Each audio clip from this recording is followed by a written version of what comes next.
You literally just, you cannot ever have enough circus music in your life. There's not a limit. And before I forget, let me click this button too. Unmuting us? No, actually, I did unmute you. It was the start recording button in OBS because I local record these now. So that, because I have all the audio on different tracks. So if I want to do funny bits, it's really specifically if I want to do funny bits of the highlight videos, I can mute just like Sirenscape or just my voice or your voices or whatever. It actually gives me a ton of control.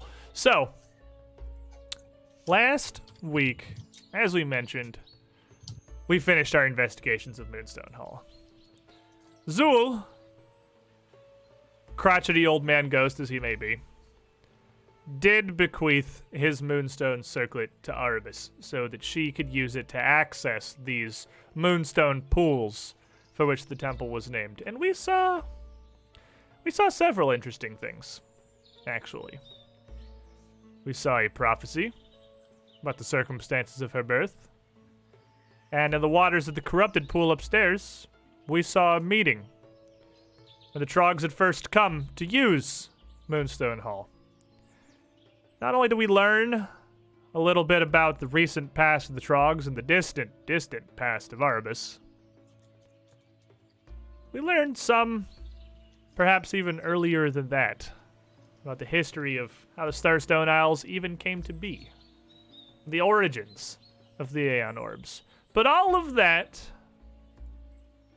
in fact, nearly all of the events of that temple, kind of fell away as we returned back to our circus grounds, to this plot, this somewhat sheltered, overgrown vale that we've tamed to put on our shows about a half-mile outside of Escadar. Because we got back there, and we left off right as we got back there. I know, because I've never seen such rage in Mono's eyes. That's what I ended last week's session. Immediately as you came into view of the small, scattered fires, smoldering wagons, and several injured performers and roustabouts strewn about, with Ilva at the forefront, wielding a pretty impressively large mallet. Also fairly injured. Hammer hanging kind of loose in one hand, head planted on the ground. Shoulder wielding it, beaten, a bit bloodied. And she looked as the group of you came around the corner and called out, We stopped right there. Oh, it was perfect. Oh, it was the perfect ending. But now, we come back in as the group of you see this coming back to your campground. Ila would be the nearest of your circus family to you, obviously by far the first you would approach.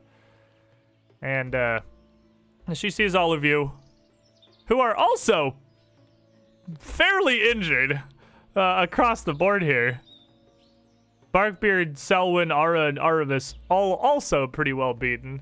Zerg standing amongst them unscathed, like a green Greek god, just a mountain escorting his gaggle of children. I cry. She lets go of the handle of the warhammer she has, dropping it to the ground, and turns towards the group of you, taking a bit of a limping step forward to meet you. Zerg, you're alive. Of course. What happened?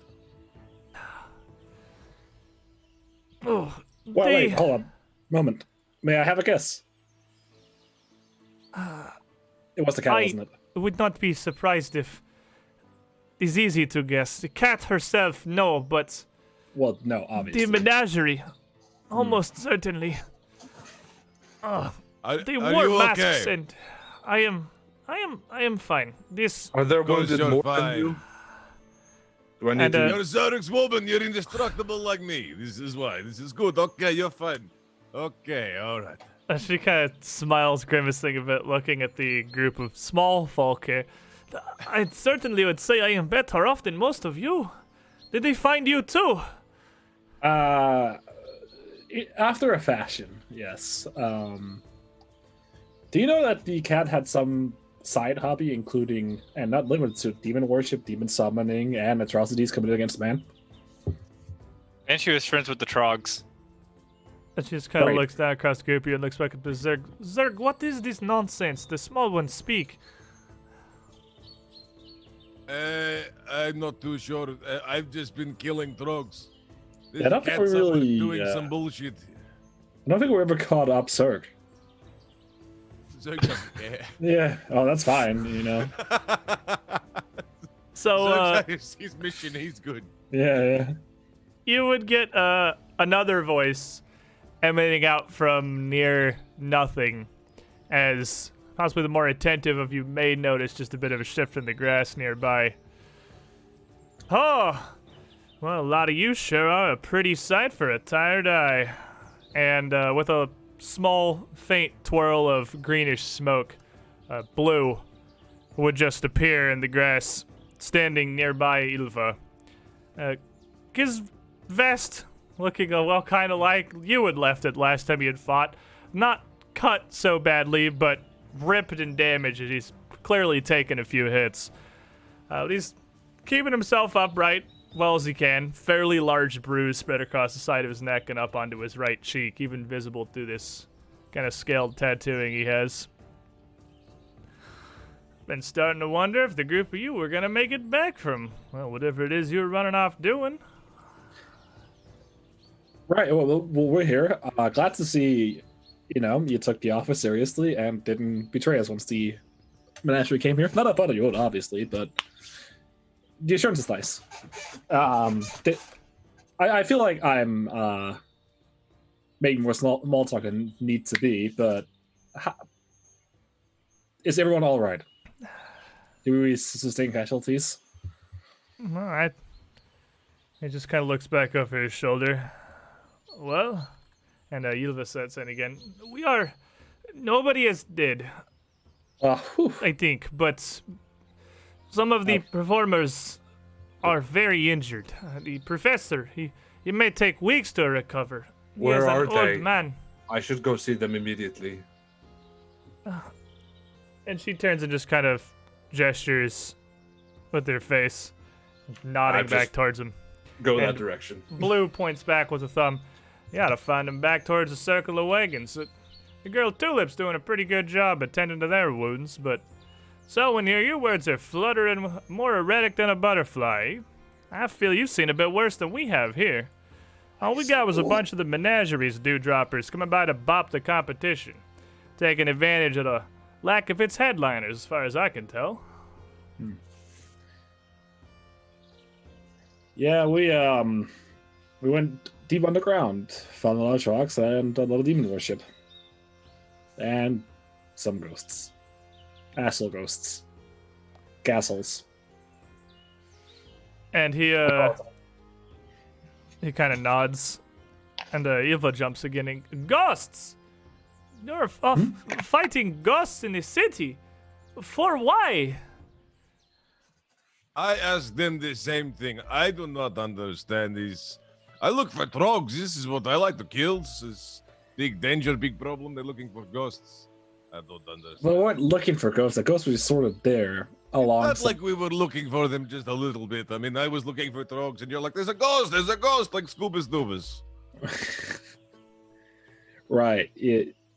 And Ilva just looks more confused than anything, really. Blue kind of steps in again. Well, Zerg, I could have put an easy clam on this bear cat being sweet on you. Never seen such a fire light up in a gal's eyes at the start of a fight. If it wasn't for Ilva here, we would have been a mite more scattered than we are now. You know it. Very proud Zerg. And Ilva just kind of again grins a bit. He thought I would not fight. Tried to hide me in wagon with Canbonis and Mordain. Hide you in wagon? Not today. I do not think this. Wait, this morning, okay? And how? I think I got a lot more hurt from the talking off she gave me afterwards than what I did have to fighting off the menageries, goons. Seems like she saw so this more as proud of you. a front to her schedule than it is to, well, an attack on anyone's person. Why can't tragedy carry portions of good? You know, I'm starting to think perhaps we should have let them take her with them. Could have But put that her was on not as the star of the show. I think a couple of days, weeks perhaps, and the cat scare. Could have put a little bit of twist on her face. Why must you torment me with things that could have been? He kind of pats down around his vest.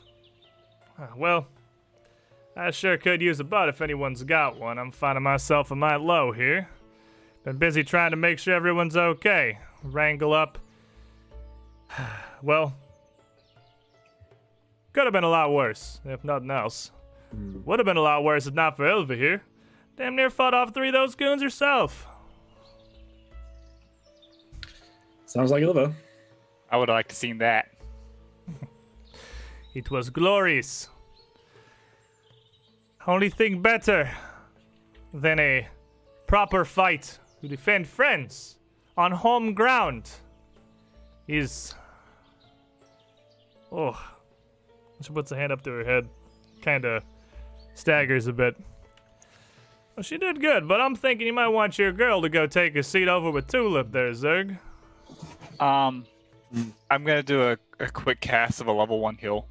And a quick incantation as 3 actions. Then envelop everyone around me. You throw a wave of healing over everybody that definitely touches up the worst of the wounds they've taken, but neither of them Blue neither Blue nor Ilva seem to be terribly injured. And then I'm gonna make my way to the wagons with Arbus. Zerg will take Ilva over to the where Tulip is. Just good. with an arm and just like, you did so good, I'm so happy for you, this is fantastic. Zerg's never been so proud. So as the group of you head back into the camp, into your wagons, more towards where the big top is usually set up, past your stands and your sideshow, you can see that the injured, the wounded have all been gathered up behind your tent ground here to where the actual wagons are, further back, closer to the tree line and the valley itself. And there's a pretty good number. There's pretty clearly some bashed skulls, some broken arms and legs, some decently severe burns or cuts on some people, but as Blue and Ilva had said, nobody's dead, so it could have been a lot worse. Now the rest of you catch up with Arbus and Tulip, who's been doing her best to bandage up and tend to the worst of the wounded, but it looks like a pretty large amount of your crew has sustained some decent injuries here. And Tulip sees the group of you coming. She wordlessly just looks up, nods, and turns back to the roustabout she's currently working on trying to splint his shin.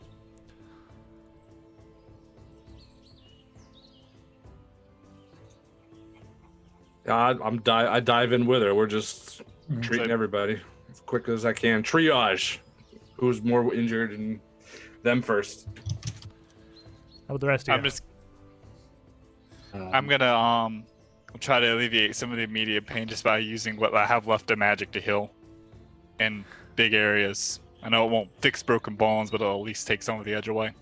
Yeah, it'll certainly heal up the worst of their pain, the worst of their cuts and their injuries. So a couple of castings out for Mara with your 3 action spells, because they have no limit on how many they can affect, right? It's just an area. Yep. And everyone's pretty well clustered together back here in this sort of impromptu ward. So you're able to hit everybody with these 3 action heals, throwing out whatever it is you have available just to try and help out. And that is going to be dramatically more even than what Tulip has done. And that's going to put more than half of your crew back into shape. With that as your casting, Tulip would stand up after getting the splint set and turn to Selwyn. Clearly a bit shaken. Well, we didn't lose anybody, so Most times, isn't it? I don't know. Nobody here doesn't know what Dusklight's done or what she's capable of, but up until now, it's just been words, intimidation, and bad memories. On my tankard, open it up, take a big swig. Well, you won't have to worry for much longer. I think this is the last straw. You can see as Tulip's a bit beat up as well, and laying just kind of next to the patients here, where she just sort of dropped on the ground, is a small, smooth club and a butterfly knife with a symbol of Desna on its case that you recognize as hers. The blade still flipped open, just kind of dropped down, blade first in the ground where she'd left him. She'd been fighting too. Well, we did the best we could to run him off, and I mean, it seems it was well enough. I suppose, in the grand scheme of things, I don't think they were expecting us to fight back as well as we did. Certainly not Ilva and Blue.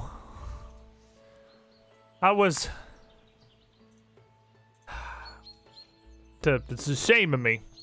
It's a shame of me to assume the worst in anyone, but when they came back up, I did have my doubts with him, but I certainly don't now. No, me neither, actually. He comes striding over, shaking his head. Well, as far as I can figure, the cat's done playing with her food, and if we don't step to it, we might find ourselves on ice before the moon comes back round. I don't blame you, not one bit. No matter where anyone's come from, Dusklight does things to people, and we know she's got her ways, but I didn't give you my best that most recent show either. I haven't had a chance to make it up to you yet, and look, by the side of this, I might not be able to for some time. But I hope I can at least show here more than I could then. I meant my words.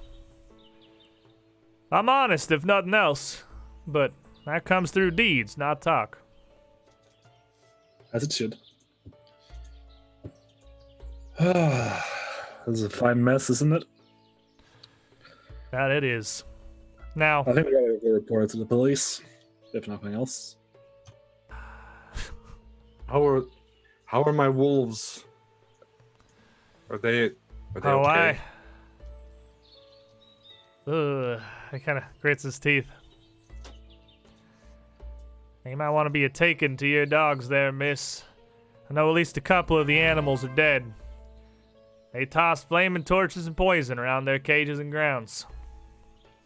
I will stop treating and go to where my wolves are now. As they take off, he, oops, I didn't mute my phone. I'm the failure. There it is. Look at me, I suck. He turns to Selwyn. If you're gonna take this to the constables, I don't think I can abide by any man or woman to say a word about the size of your stature, as you're certainly a bigger man than I, Selwyn. Well, I mean, we're gonna kill the cat either way. It's just we got a lot of incriminating stuff on there as well. So You've if we been can hard do at it work legally, then. yeah, if we can do it legally, that's nice, isn't it? Well, if you got something to show for the time you've been around in town, I'm more than happy to see it. And if we can take this to the cat without the entirety of Escadar coming down on us, I hate to say it, but they ain't come to kill. Not now. They certainly sent to give us a message, and boy, did we hear it. But smelling the cheese on the trap here with this one. I wouldn't be surprised if as well as she's ingrained here, she's got her hooks in the constabulatory as well. I wouldn't be surprised either. I mean, But I know that, well, Delamar had his way with the meeting when you first came into town, trying to talk you out before you'd set your roots down. But, well, you managed to get through that. So she can't have her hooks in that deep, I'd like to hope. hopefully. Hell, if you're heading in today, I'll join you. I need to pick up at least some amount of something to smoke and, well, perhaps something a mite stronger than I usually take. Well, you are welcome to join. And Tulip, usually fairly talkative, is quiet, not really interjecting or anything, but at that, will speak up. I think, well, I do wish I'd been blessed as you had with that kind of magic, Ara. You done more in seconds than I've been able to do in an hour. But, blessed as we are to have you, I still think I should stay here and make sure everything's up to par. I'm gonna check on the professor. We took him back to his wagon. He took a real ugly blow to the head. He should be all right, but we'll let him sleep it off. And she would stand up and head over toward the sideshow's wagon. So Zerg. Oh, go ahead. So what are we going to do? I haven't been listening to the conversation at all. You know, Ara, Leaf, it would have surprised me if you had. Oh, I was busy Busy doing what? casting magic. Right. You can't listen to words while casting magic? It's hard. I was focusing. I see.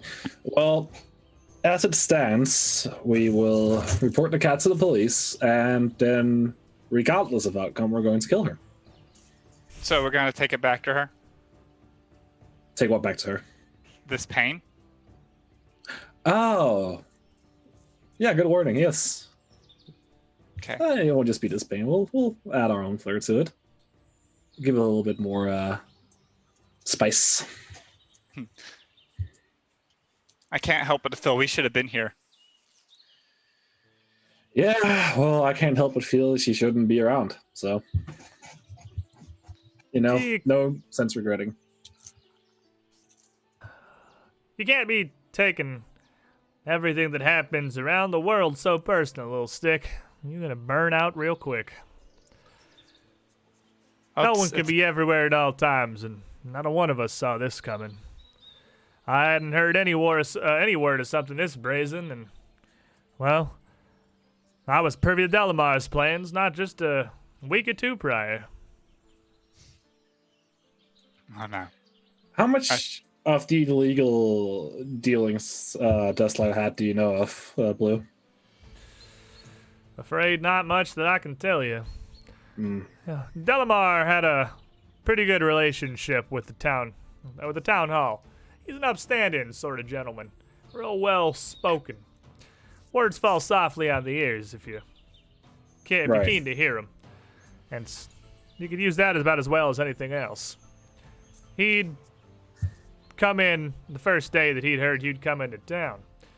I mean, we didn't have any word of your approach. There wasn't much we knew before you just kind of showed up on the doorstep.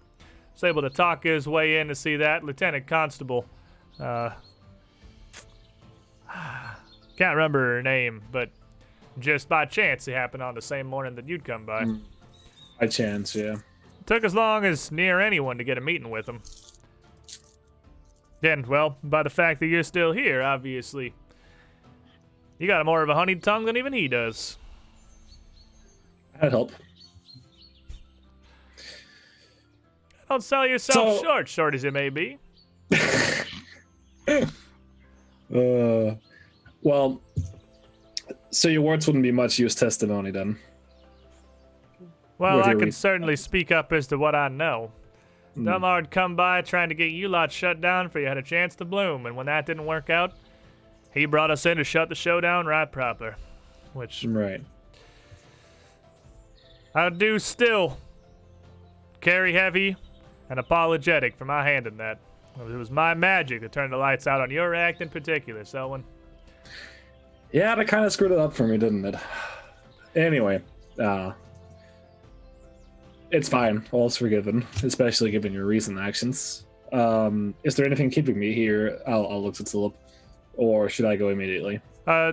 Tulip would already be walking off at this point to the sideshow. Okay. Go help the professor. Man, I wish this guy's Right. token wasn't like partially green screened, but there's nothing I can do about it other than, well, make his jacket blue. Well, he's so Beyond cool. my photoshopping skills. And, well, we chased him off, about under an hour ago, as far as I can ascertain. Figure there's no harm in heading towards town to tell our side of the story as soon as we can. Don't know what Right. Dustlight's plans are, and if she's planning on telling a very different tale singing her song, we're certainly going to want to be there first. Exactly. The sooner I'll the better. join you. Pick up some cigarettes, give what testimony I can. See if we can bring this down to the cat's head. And I'll turn to the rest. Anyone else interested in joining? I assume Zerg will probably be with you, Ilva. So at the moment, it is just going to be, I think, you, Ara, and Barkbeard that are here. Yeah. Do we have to bring Barkbeard? Well, I feel like I could really contribute to a conversation. Sometimes, I wouldn't want you to get nervous without me. I think I'm more nervous in your company than I ever have been alone. Well, a little bit of nerves always sometimes helps out, especially in... I feel like just 5 seconds ago you said the exact opposite thing. Well, the wind changes every once in a while, and you must follow the wind. Do I have to follow the wind? Yes. Have you never tried walking against the current? Well, Or it doesn't breeze? work very well, does it? Sure it does. Well, it's a lot easier to go with it. Okay, in that case, we're packing up and leaving town. Guess we're not fighting the cat after all. Well, I feel like that is a gross exaggeration, but I feel like if you would really like to, I guess me and the rest of the gang can do it without you. I know you had wanted to fight that cat, but I'm sure that I can put it down for you. You know, Barkbeard, when you phrase it exactly in those words, I'm sure you could.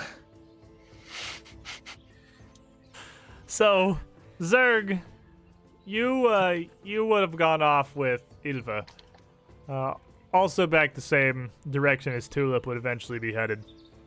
And taking her back as you're kind of walking over there. And she's limping a bit, but trying her best to not really show any signs of overt injury or pain here, really. And doing a pretty decent job of putting on a strong face. But kind of shakes her head as you get back to the wagons. I feel... Zerg, what do we do with this? This is not something we simply accept. Is it? Attacked by a nasty cat? We not accept this. Not the gents, not the gents. They hurt you. I'm going to go crush their skulls in. Obviously. I would expect nothing less. But we all came from there. We all Yes. know what Dusklight has done and did do, but we did not all leave. I do not know who it was specific that made this attack. They wore masks, they hid their faces, they wore simple clothes. But if you take this to Dusklight and back to the menagerie, what will you do, Zerg? I do what I always do. I walk into room and crush skull of anybody standing between me and where I try to get to. Where I try to get to is a nasty beach.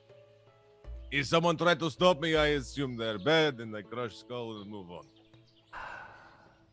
I know we did not become close until after we had formed this traveling circus, until the professor took us and we left and we followed the thunder. But I remember this. when I was part of Sideshow and you were part of Help, I could not get Marchesa to come with us. She wouldn't leave. Blackmail, she called it, but I could not get her to see that the treasures that Dusklight has, they are just things. She puts so much value on heirlooms and... Marchesa, did you know... I do not think you did. You did not come by Sideshow tent often. I must admit, sometimes I come by to see you sometimes, but you did not know I was there. I'm sorry, I should have said something. She is the last I still have close of family. What'd she look like? Well, very similar, truth be told. We are from Varesia. She has similar tattoos on her body that tell her stories. But she is much younger. And when we came and joined Circus, she did not have near as much on her skin. And much of what was added was Circus, not family. But she has her hair still long, black, big and strong, and I mean, she is. You will recognize the face of a sister, would you not? Nah, I would do this. Whatever. I find her for you. I bring her back. Whatever Dusklight is doing now, this is getting worse. And I cannot fight for her, not there.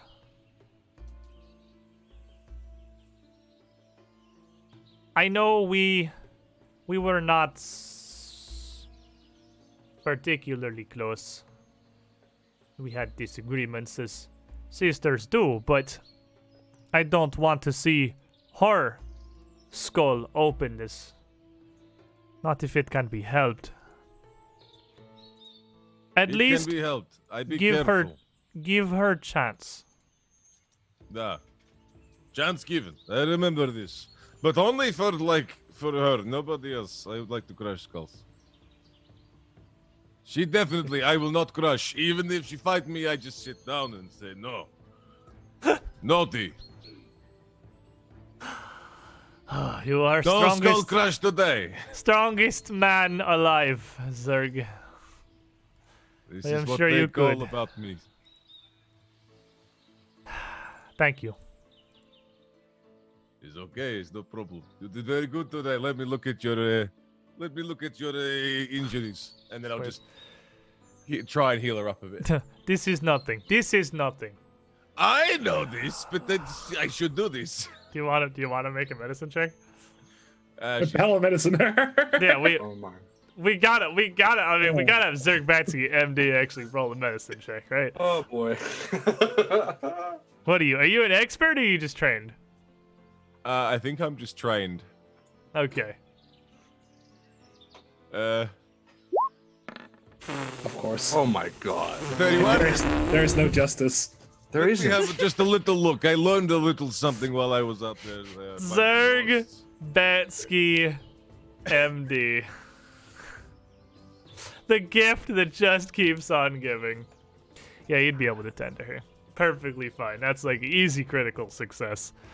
Her wounds are, while largely superficial, she has no like broken bones or anything. She has taken a fairly significant amount of damage, and it seems like from fairly large clubs that were swung around just with raw brute force. It doesn't appear that any real finesse was used. Any bleeding is just from the sheer impacts. It doesn't look like they came out with any knives or blades. Arabus, as you head further back to where the various animals are kept, your wolves are kept, I imagine, closer to where you stay. Probably not in the, obviously not in the larger pens with like your elephant and your couple of camels and your horses. Yeah, they'd probably and scare animals some and other whatnot. animals. So as you head back to where Masako and Shiel are kept in separate cages? Yeah. Separate cages. You would see that though they do look unharmed, the grass growing around the outside of their cage is charred, and a burnt torch is laying on the ground nearby, where they tried to set fire near the edge of the cage. Both the wolves are hunkered as far back in their cages as they can get. Laying down now, but clearly pretty upsetty. And the locks of their cages, which I imagine you probably, do you even like lock them in their cages or just trust them to not leave? Well, I probably, I don't want to lock them, but I'm sure the circus folk would be a lot more secure if I locked them up. That's fair. Yeah. The locks appear to have both had a python hammered and jammed into them, pinning the cages shut. So it looks like they came, set fire, and jammed the cage shut to make sure the wolves couldn't get out.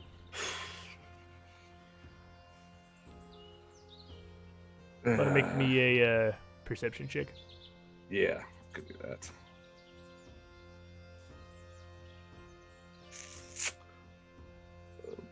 Where's my freaking out? Where's my perception? Good It's near the God. top. It's not in your skills. I forgot how to play this thing. I forgot to flip that button. There we go. That's pretty good. Wow. 35. 35. All right. So easy 35. Looking down around where the ground is, you can see that the fire didn't start exactly where the torch is set. The fire was started right at the edge of the cage, and then the torch was dropped in a scuffle shortly afterward. The fire did not get an opportunity to spread terribly far before it looks like the head of the torch and the ground around it is a bit softer, indicating that a pretty decent amount of water had been dumped out here. Someone intentionally came by and put this out. Someone saved my wolves. And it looks like it caught pretty well, and had that not happened, it's very probable that fire would have just run through the grass underneath the cage and burnt both the wolves alive. Can I get them out of the cage, or is it's like jammed shut, like you said? There are like climbing pythons that have just been hammered into the locks to jam them shut. So opening them is going to be difficult. You could pretty easily grab some of the roustabout's tools, get a crowbar or something, or perhaps even get one of the roustabouts that isn't injured to come help you get it open, because Arbus is a small, frail woman with like, I'm pretty sure negative to her athletics. Yeah. So you probably need some help getting this open. But you would be able to with some assistance without too much difficulty. Okay, so I will get both the cages open and just kneel on the ground before them and just sort of try to coax them out to me, who I'm kneeling in front of them. So, Masako, of course, will immediately just come straight out of the cage up to you. Masako has known you forever, basically. But Shiel's a little bit seemingly more reluctant at the moment. And just kind of sticks in the back of the cage, clearly turned to look at you, eyes wide open, a little stiffer, but not immediately coming forward. You want to make me a nature check there? Yeah. That's a 19. So with a 19, after a minute or two of sitting and waiting and trying to get them out, Sheol does not seem like he wants to come out. He is clearly, like, you can read, very spooked and confused. This is okay now, Sheol. And I've just sort of, I'm petting Masako, put my head to his head. Just calm, soothing, trying to be as quiet as I can to try to coax Sheol out to us. Right. But, still, Sheol seems almost, like, kind of wild. Well, he's not jumping on attacking you or trying to bolt for the hills or anything. He's not particularly tame. I mean, given the situations of, well, his existence. Got a half-completed demon ritual. That's fair. And you get the feeling that, as he is right now, it's not going to be quick or easy to kind of regain this trust that he had. That's fine. I will stand up with Masako, and obviously leaving the cage open so to show him that Sheol's not trapped anymore. There's no immediate danger, and I'm going to continue to pet Masako, look over towards the tree line, and I'm going to turn into a wolf, a big wolf. My black with the blue fur and kind of nose and with Masako and stuff, and then I'm going to walk off into the tree line. Masako will follow me, and if Sheol wants to follow, she can. So, Selwyn, Barkbeard, and Ara back with Blue at the little impromptu word here. What are your plans? This will be approximately the same amount of time has passed for everybody at this point, so that's like where everyone's at right now.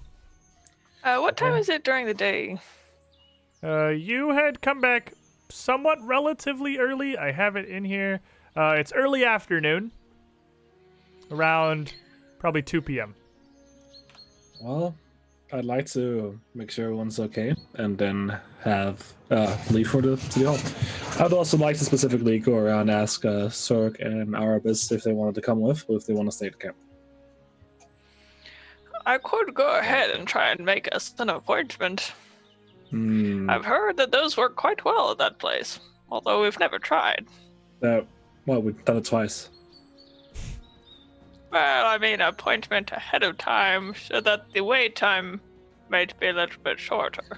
Well, in that case, you'll shorten it by 10 minutes at most, given that we're only going to say, are you coming with? And then leave. All right. Well, I guess, yes. Well, sure. Yes, that's fine. Yes, sure. We can just, yes, quite. So all of you would be topped off on health from Ara having used all of these various heals while the group of you were all standing around. The only one who wasn't nearby at the time was Zerg, who was untouched anyway. So you're going to all top off your hit points there. And Zerg, Selwyn, and the plant folk would come by after you have kind of finished bandaging up and treating Ylva as well as you can. She seems to be perfectly okay. Didn't take any major trauma. To ask you to come swing by the town as well. I will ask if.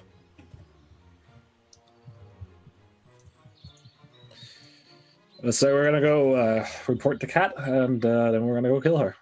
In that order. You want to come for the reporting part of it?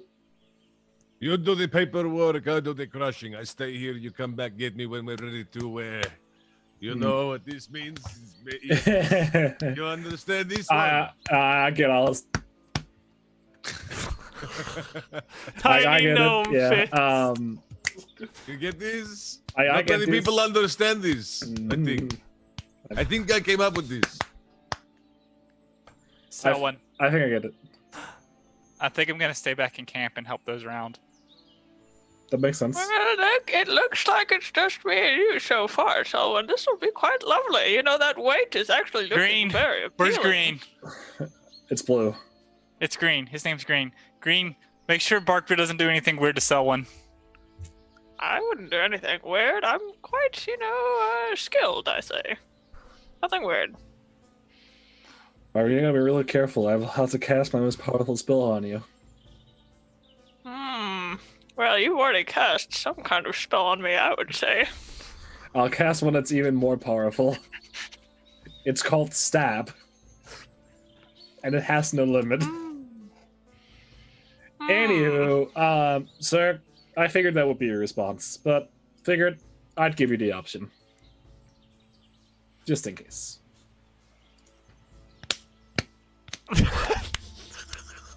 And I'll turn to leave, still doing the, Tiny gloved gnome fist and tiny gloved gnome palm. So, you would see Aravis, she's very distinctive in her wolf form, heading with Masako out towards the trees before she's gone, Selwyn, and you'd have time to catch up with her. Well, that's a bust. Anyway. We're not bothered. Yep. Fair enough. What am I gonna do? Go into the woods and try to find two wolves? No, I mean, you'd see them walking towards the tree line before they're gone. All right. Can I yell her down? I mean, yeah, you could definitely yell at her. Hey, Gray! You big wolf fuck! Just sort of look in her direction and look back to the tree line. Keep going. Wait, can you come over here just 1 second? 1 second, please. Into the woods. All right, well. She's not getting an upgrade. Selwyn tried desperately to get literally anyone other than just Barkbeard to come with her into I still town. have blue. Yeah, you've got blue. Blue's coming with you. It's true. You're not completely alone. He's a here. suave fellow. You got blue. So you have a chaperone at the very least. Yeah. And he'd kind of shrug and look down. Well, it's looking like it's just gonna be the three of us heading on in then. Truth be told, as strange as it may be for someone who's chosen a life in the circus, never done great traveling with crowds.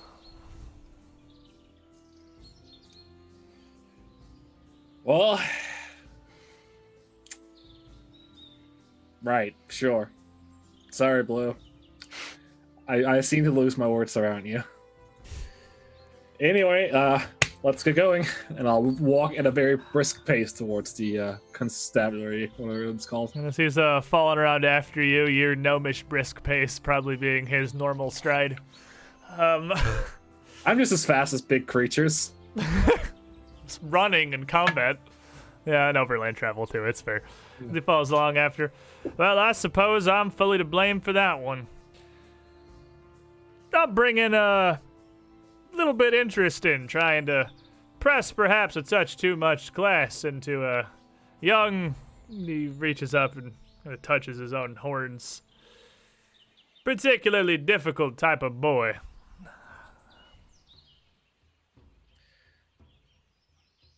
You never really imagine the kind of blood that manifests inside a, well, as far as I can tell, a purified demon until you mix that with a teenage boy's years. They had to have quite the firm hand to rein me in. Nah, but can't complain about the product that came out. No, you are extremely cool. Selwyn, You're certainly an interesting sort here. And interesting folk seem to just kind of gather around you. That's not the product of someone that doesn't have her own kind of shine. Yeah, you wouldn't know the half of it. Well, Start I'd thinking like back to on, hear all it. the demon. I'm not forcing you to share with the class here, of course. And I understand I'm new blood to your whole Right. organization. But interesting attracts interesting, as the mundane does to the ordinary. And I sense there's a bit more to you than you let on, Selwyn. We got a hell of a walk here to Escadar. Half a mile at the least. And you got time to tell it if you're so inclined. Sure. Well, I don't. Yeah, you wouldn't get it from me, Blue, but I don't really talk that much about the past typically. But, I'll make an exception for once. And on the way, I'll tell him my backstory. I guess Barkbeard would know as well. But nobody in chat would On the know. way, I exposit my backstory to this fine gentleman. What are you sharing? Come on. Can you just make me spill the beans? You don't have to. I mean, Yeah. it's on you. If If you want to share with him, I but will. not I- the chat, Yeah, that's I that's will. perfectly I'm- reasonable. I am just having a giggle at chat's expense. No, I'll start with a long time ago. How long is it at this point? 50, 100 years flow together when you're de facto immortal. I was born to minor nobility in a far off land. It was always difficult being on the higher echelons of society, I suppose. Obviously not to the same extent in a peasant working the field, one working the tools. They'd probably think I was living a life. But it comes with a lot of expectations. And at the tender age of 13, sent off to one of the Bardic colleges. And at some point during my tenure, I decided to leave or they decided to throw me out. I'm still not clear on the details. I think I said I was going to leave, and they said, you can't leave, you're being kicked out. And I don't really know what preceded it, but I'm sure it's doing nothing good. Anywho, I was tired of the responsibilities involved. Wanted to live free. Wanted to go where I wanted. Lived as a grifter for a while, a couple of years. A couple of decades, maybe. Again, close together a lot. And saw the circus, decided to join. And figured out, well, Dustlight's an asshole.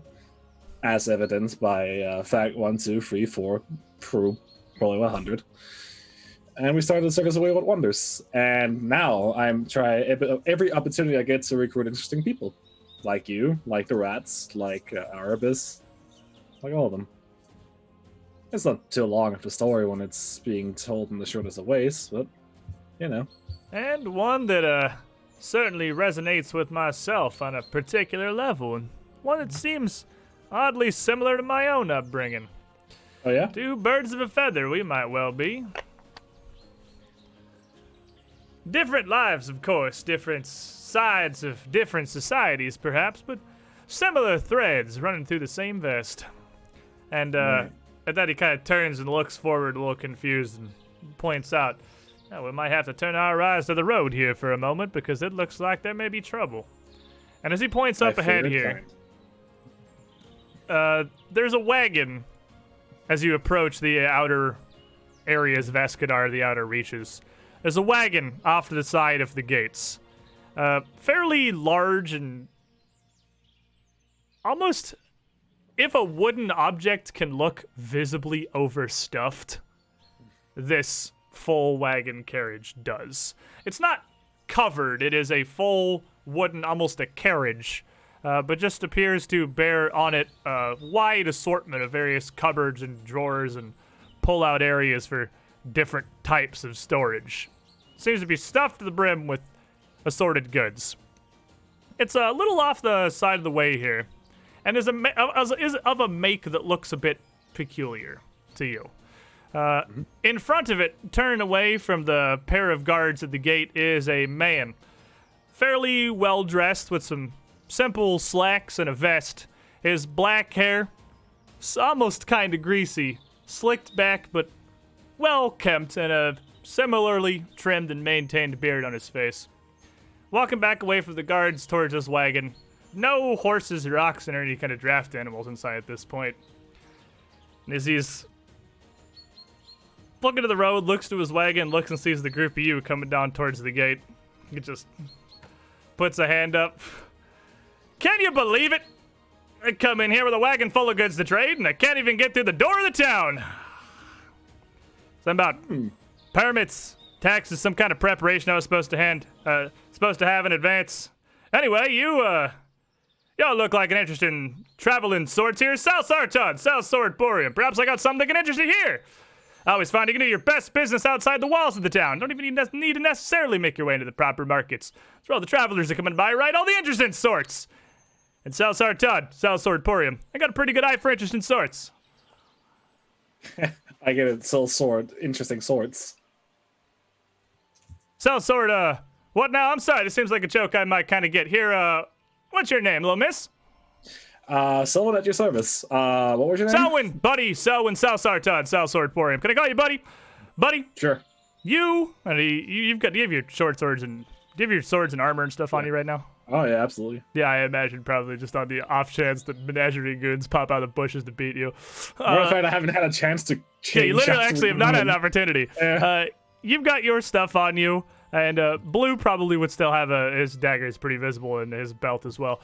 The group of you here look like an adventuring sort, kind of your traveling mercenary type. Sell swords yourselves. Perhaps that almost rhymes. That's a good one. Well, Sal Sartod, Sal Swords Borium's got an all-wide assortment of every kind of sword from all throughout the Inner Sea regions, Casmaron, and beyond at your service here. And I got a whole bunch of good ones out here. Just because I can't get into the city walls because I don't have the proper permits doesn't mean I can't sell them right out here. He turns around to the guards. Right? Nothing gets me selling out here? And the guard in the distance just sort of shrugs. Almost confused. He turns back around to Selwyn. Selwyn, then, let me see there. What kind of weapons do you prefer there, Selwyn? Let me see if I may be so inclined to take a look at your particular swords. Oh, absolutely, and I'll hand him Car. He takes Clara and looks down. You're more of a short sword. As befitting to a short stager. You gotta size him properly, yeah. you see. You see, like a short sword for a short sword, yeah.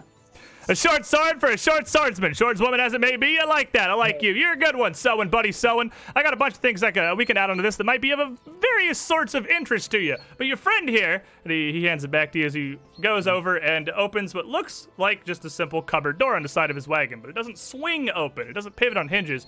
It pulls straight out like a kitchen rack. And as he draws it out a couple feet from his wagon, a wide assortment of swords, daggers, warhammers, spears and all kinds of things coming out racked on this that look almost as if they shouldn't conceivably fit inside this wagon. He leaves it there before leaning over and pulling out a drawer that's almost similar. But as he pulls the drawer out, he stands up the floor of the drawer inside to see an assortment of wands and staves laid out in front of it. Now, if I've seen a wizard, buddy, Selwyn, buddy, and I've seen a whole bunch of wizards, sorcerers, magi's, clerics, priests, whatever you want to call them throughout my time, these magic swords, all varieties, all flavors, all schools of various sword magic, here for your small wooden friend. Do you, he kind of looks down at Barkbeard, almost sort of confused. Selwyn, buddy, he walks, but does he talk? Sadly. You'd see Barkbeard's eyes like kind of get large, and he slowly kind of backs away from this man. And there's so many like you can almost see the words like running through his eyes, trying to keep up. And then almost like as he kind of backs up, he just goes poof, and it goes into tree form. He's like back, poof. Like a squid inking. You wouldn't be interested in giving up the whole selling thing up and maybe taking a job in the circus. We might find use for you. Circus! Well, buddy Selwyn, buddy, I don't know the first thing that I'd be able to do in a circus. I don't have any kind of an act. I wouldn't be any use to you whatsoever. Besides, my life's the road. Merchantry, travel, selling, collecting. As it may be, Sal Sartod, Sal Sword Borium. It's not just about the trading. It's about, well, all kinds of sword-based activities. Here, I see. What? Well, you had me your sword there, Selwyn. Buddy Selwyn, Huh? that little sword, you had a couple of those sword buttons in there. I see him. I've seen him a couple of times now. Had some friends up in Easker. Came down from there a couple of weeks back. Showed me a couple of those and had a real fine interest in them. So I picked up a bunch more. A mage back up in Andoran across the Undersea. You been up to Andoran before, Selwyn? Yeah, a few times. I was there last year with my sick little grandmother. Up in Andoran, they have a wizard there that focuses so much on all these kind of elemental sword buttons, all sorts of varieties, like the lightning from the sky or the fire from, well, wherever it is that fire comes from. And he Bonfire. reaches down behind the drawer covered in the staves and wands that's now popped up as a display and pulls out a small little case and opens it up.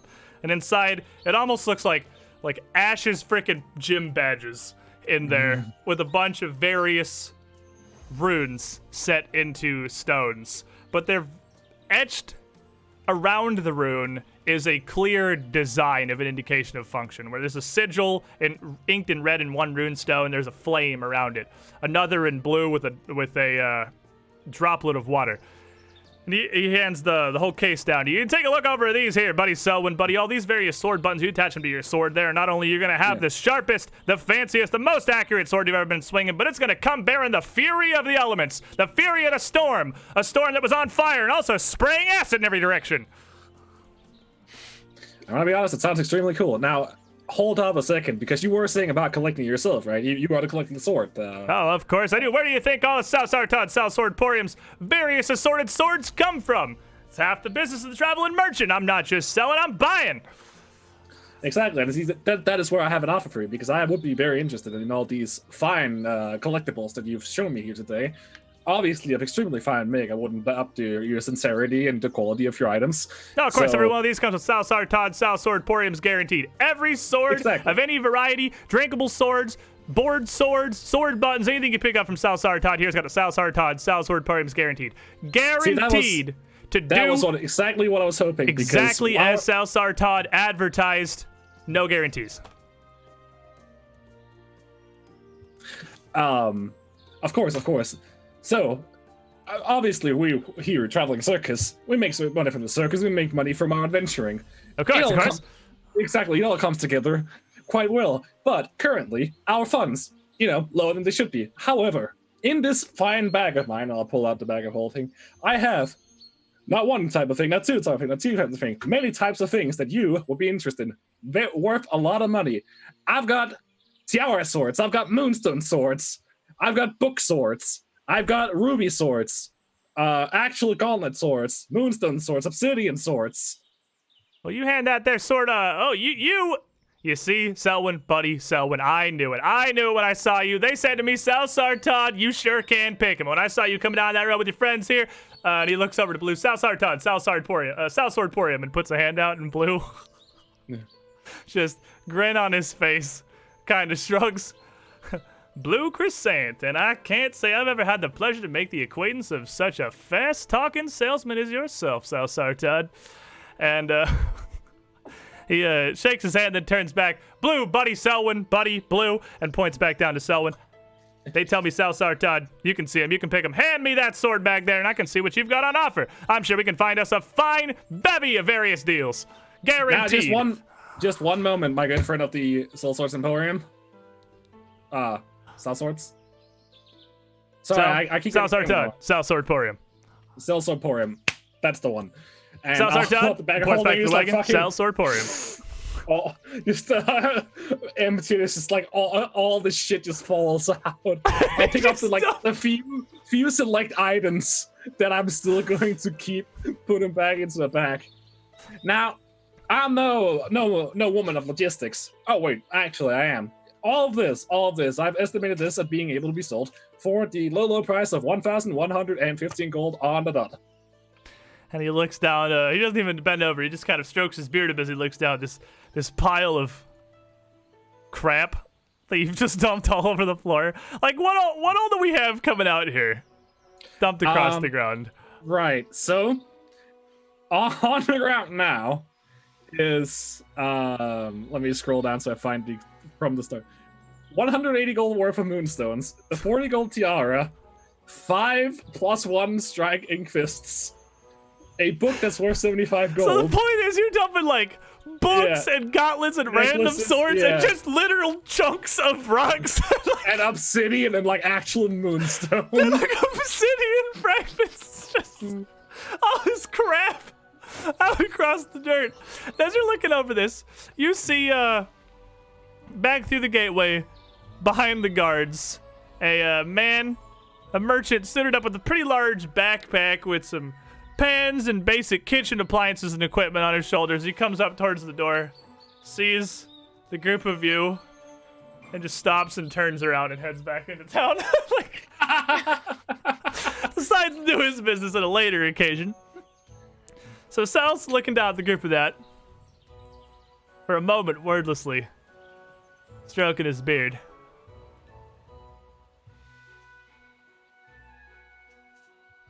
That is an interesting. Now, obviously, I wouldn't expect you to just pay the gold. In fact, I'm here to also get something from you, so we even it out a bit. We even the scores, so to speak. And I would like, and if I haven't mistaken entirely, what I'm wearing currently is an armor sword. Is that correct? Am I picking up what you're putting down here? Armor sword.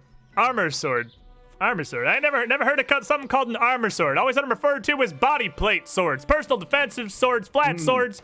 We got all kinds of different terminology for him, but armor sword's a new one. yes. It's I'll keep that one in mind. It rolls off the tongue a little bit better. It's so, a good one. It's a bit short. If you're interested in those, I actually have something very interesting that you might find here. Selwyn, buddy, Selwyn, Blue, take a look at this. And he reaches back behind the rack of staves and wands, pats around for a second. He comes back out. Oh, I already handed it to you. Let me see that their little button case real quick. And he takes it from you. So we got all these elemental sword buttons, these enhanced sword buttons, sharpening sword buttons, and he takes the velvet cushion out of it and just flips it over and puts it back down and hands it back out. And on the back side, there are yet more runestones set into them. Those you got there are, and there's got to be a better terminology for this than the one that I've picked up from the wizard. He was telling me something about, what might have been armor sword actually, something about a potency and resiliency. Nonsense. All that kind of fancy nonsense I heard. Magic what nonsense. we've got here is a personal body defensive sword button. And each and every one of these here has a Sal Sartod, Sal Swordporium guaranteed to make your armor at least 50% more defensive sword. What was the word? Man, there was something. Oh, come on, Sal. You got It's this. all You're blowing this sail, anyway. Sal. No, I understand. The fucking wizards, they know nothing. They're all assholes. They're all arrogant. Some of them are ghosts. The magic's always been an interesting type of thing. I got nothing but respect for wizards. You know, Selwyn, buddy, Selwyn, nothing but respect. They make me some of my finest swords, some of my finest sword buttons, sword plates, sword potions, drinkable swords, wearable swords, boot swords, all kinds of different things. But their words mean nothing, right? They just, it's in one ear and out the other. Out of the other. Exactly. I know exactly But what these you mean. personal defensive sword buttons here, we got two different varieties of them. First, the simple. You attach this here. I see you, obviously, a well-traveled adventuring sword. You've got your own personal defensive body swords there that you wear everywhere to blunt your enemy's swords. The only thing that stops sword is a sword. Sal Sartod, Sal Swordporium, Sal's guarantee. And this makes your body sword. It's a similar kind of, interaction. You've already got some of those magical sword buttons on. What would you say her name was? Clara, buddy? Selwyn, Blue, buddy? Clara, yeah, Clara. That's it. Now, buddy Dalren, these swords, if they have their own sword buttons, and they come up against your defensive sword plates, and you don't have any buttons there, which one do you think is going to win out? The one with the button, of course. Exactly. I need buttons on my counter sword buttons. That's what we'll call them. You're counter genius. sword buttons for your personal defensive sword plates. And he would direct you to two different groupings of them. These counter sword buttons, fairly simple. A little more hardened steel in your personal defensive swords. A little bit more resistant to penetration. These ones on the other side, these are more interesting. This has got all the magic of a drinkable sword, of a wearable sword, of all them wizard magic incantations for the power of a counter sword button. And he has got armor potency +1 runes as well as resilient runes. Right. What does resilient runes do? Resilient is the old cloak of resistance. It is now an armor rune now. I see. You can pop into +1 armor, and it gives you a +1 item bonus to all saving throws. They made Right, Cloak how- of Resistance just a freaking fundamental armor rune now, which is way easier. Yeah. How many runes can you have in an item? So, you have your fundamental, which is what gives it +1. For every Right. tier of fundamental, you can have one property. So as your weapon, Right. your weapons are +1, you could have one property wound. So you could have wounding or flaming, but you couldn't have wounding flaming. Right. Same with armor, but resilient is fundamental. It does not take that slot. Yeah. Just like Well, striking is fundamental and doesn't take that Yes. slot. Well, Sal, I'm gonna need 5 of these symbol buttons. Five of these, Selwyn, buddy, Selwyn. You have got yourself a fantastic deal here. See, I knew it. They tell me Sal Sartad, you sure can pick him. Let me make sure, and he looks the case here, that I can pull together 5 of these, but I'm pretty sure we can certainly make that happen. Now, while I have got you here, Selwyn, buddy, Blue, Selwyn, let me show you a couple of other things here. A couple of other interesting sorts of swords we got on. Now, you always need a climbing sword when you're out on adventures, right? Sometimes you got to get your cat out of a tree. Sometimes you got to get up a wall. Sometimes you got to get down a wall. All kinds of cat different died 2 years ago, wall-related but go on, Sal. situations that can be circumvented by a climbing sword. And he pulls open a pair of shutters, what would appear to be like the main windows of the wagon that you would think would lead to, like how it could almost be like an ice cream truck, an interior area he could stand behind and sell things. But they open up to just crap. Floor to ceiling stuffed with various odds and ends. There are lengths of rope, there are individual random shoes, there are tiny statuettes and planks of wood, balls of clay, pots, jugs, jars. Totally random. He sticks his arm all the way into this mess, roots around a bit, and pulls out an end of a pale silken rope. And then starts reeling and pulling more and more and more of it out as it just coils up on the ground underneath him until he's Sal, pulled I gotta out. ask you, is your wagon magical? It is insane, nay impossible to fit that many swords in that wagon. They have I told don't me believe many it. times, Sal Sartad, Sal Swordporium, your Swordporium is an impressive work of swordsmanship unto itself. But no, Selwyn, buddy, Dalren, Selwyn. This, what we have Who's here, buddy. Dalren? I'm sorry? Who's Dalren? I'm not the best with names. I'm gonna be You can honest call with me you right Dalren. now, Selwyn. I'm trying my hardest. Bear with me here. All But right, this- fair enough. This is no magic. This is an art. Taught me back up in the Five Kings Mountains by a very peculiar little dwarf. It's pretty simple though. Oh. I can share it with you. I can as a free one-time offer. Sal Sartad, Sal Swordporium. I'll give you this right now, guaranteed. You put the big stuff on the bottom and the small stuff on top. You can fit way more than you'd ever expect. Now, this Fine. climbing sword here, as he finally gets the other end of the rope out of it. This climbing sword is particularly enchanted. Now, this one wasn't a word. This had a, let me go ahead, and he just kind of swings it around a bit in his hand with like about 6 inches of rope just whirling. It was something, I believe that, come on, Sal, he swings it counterclockwise, and then you did one of these. I don't know that all these motions were inherently necessary, but, and he tosses it up in the air and just kind of calls out, "Go up!" And as he throws it, the rope just continues spiraling upwards, up into the air. 10, 20, 30, 40 feet until there's just a small coil on the ground, and then he grabs it and kind of tugs on it and it stops. Just hanging 40 feet up in the air. All right, Sal, let's see you climb. Oh.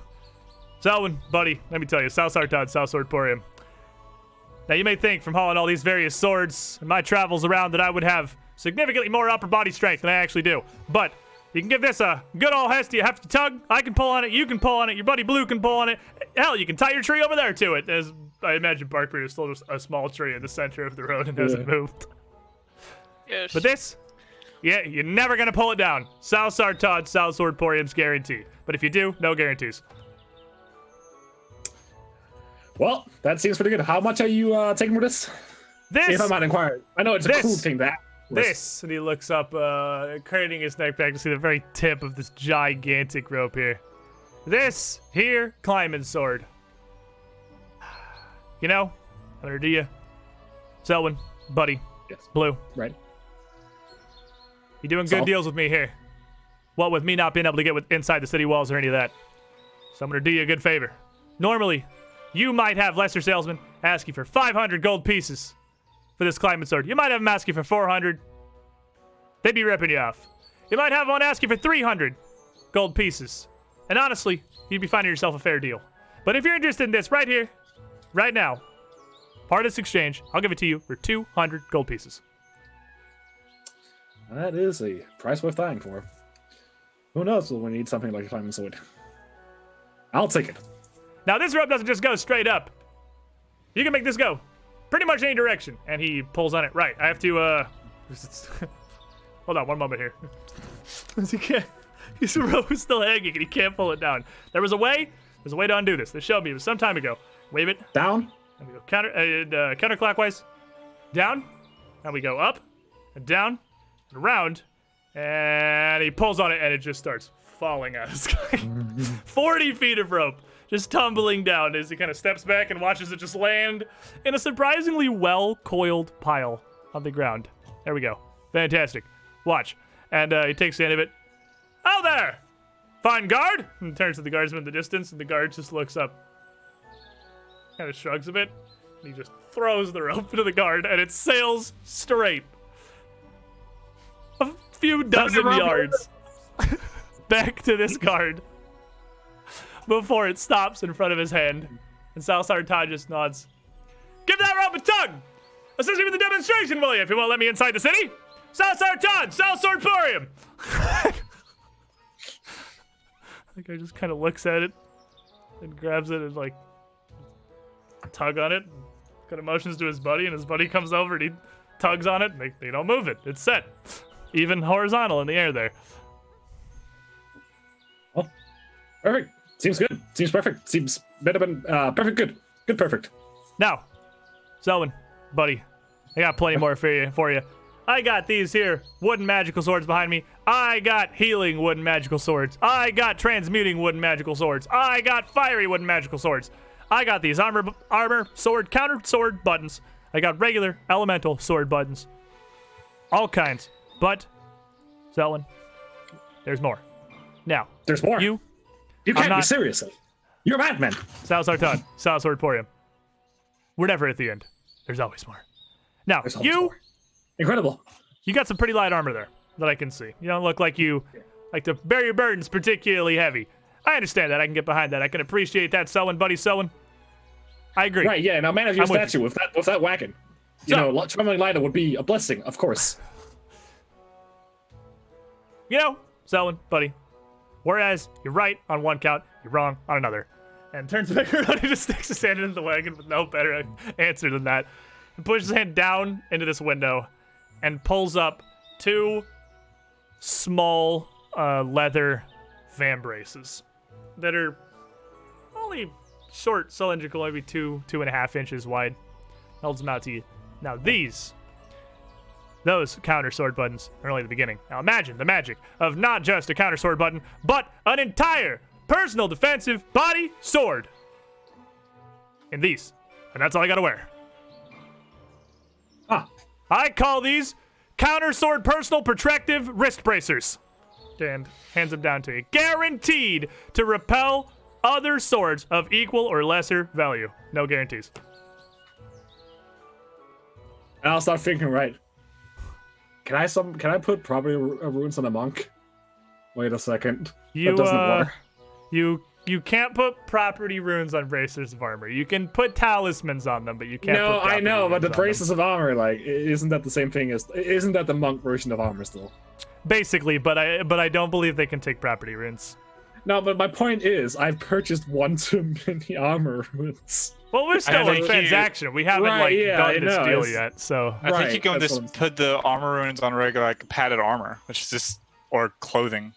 Right, but yeah. Oh, that's true. You can put them on explorer's clothing. You can wear explorer's clothing and put the property runes on those, and then wear the oh right, wear yeah, the braces of armor.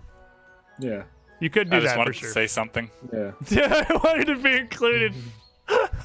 You? So, Well, what do you have for me there? these here. Well, I don't really know how to explain them other than perhaps giving them a try here. If you Now, Sal Sartad, Sal Swordporium, was raised to be a gentleman, and I would never ask in the presence of a lady, especially out here in public, to remove her armor. So perhaps one of your allies here, perhaps Blue with that fine tree behind you, could slip these on. I dare say you'd feel their effects immediately. I'll do it. I'll grab those things and put them on branches. As you just put them on 2 random branches of Barkbeard's tree. And as he's like leaning over me, putting these things on, I will immediately snap back into Barkbeard and be like, "Well, I'm sure if you could, there seems to be a strap over, just a little lower, if you would." I'll pull my sword. I can give you a lower strap. This is a freebie. But Barkbeard, you would actually feel, as they were both on you and they activated, that you would almost get a tangible field around you. It's minor. It doesn't really it doesn't interfere with you in any way. It's not something that you can actively feel or anyone touching you could actively feel. But it's almost just like a barrier of just a mild bit of magical repulsion. As if it gave you a +1 item bonus to your armor class. But So- also, you somehow Can I feel use this as a monk? braces of armor? I can. Absolutely, Yeah, yeah. That's what they're for, Okay. for people who don't want to or can't wear conventional armor. Gotcha. But you would also feel just a wee bit hardier, just a wee bit faster, just a wee bit more mentally fortuitous, as if it also gave you a +1 to your saving throws. Oh, I wonder. Gotcha. Well, I mean, I do feel remarkably better. I mean, although... Sal, meet my friend Barkbeard here. He's been with the party for weeks. Sal Sartad, Sal Swordporium, Barkbeard, Blue Buddy, Barkbeard, Selwyn. It's a pleasure to make your acquaintance. I must say I've never had the pleasure to get to speak with a living tree before, but Barkbeard, Buddy, Buford, let me tell you. Those... You have no qualities of a tree, I would say. Very little, if any. Well, I would And certainly I have to don't agree know. with you there, Buddy Barkbeard.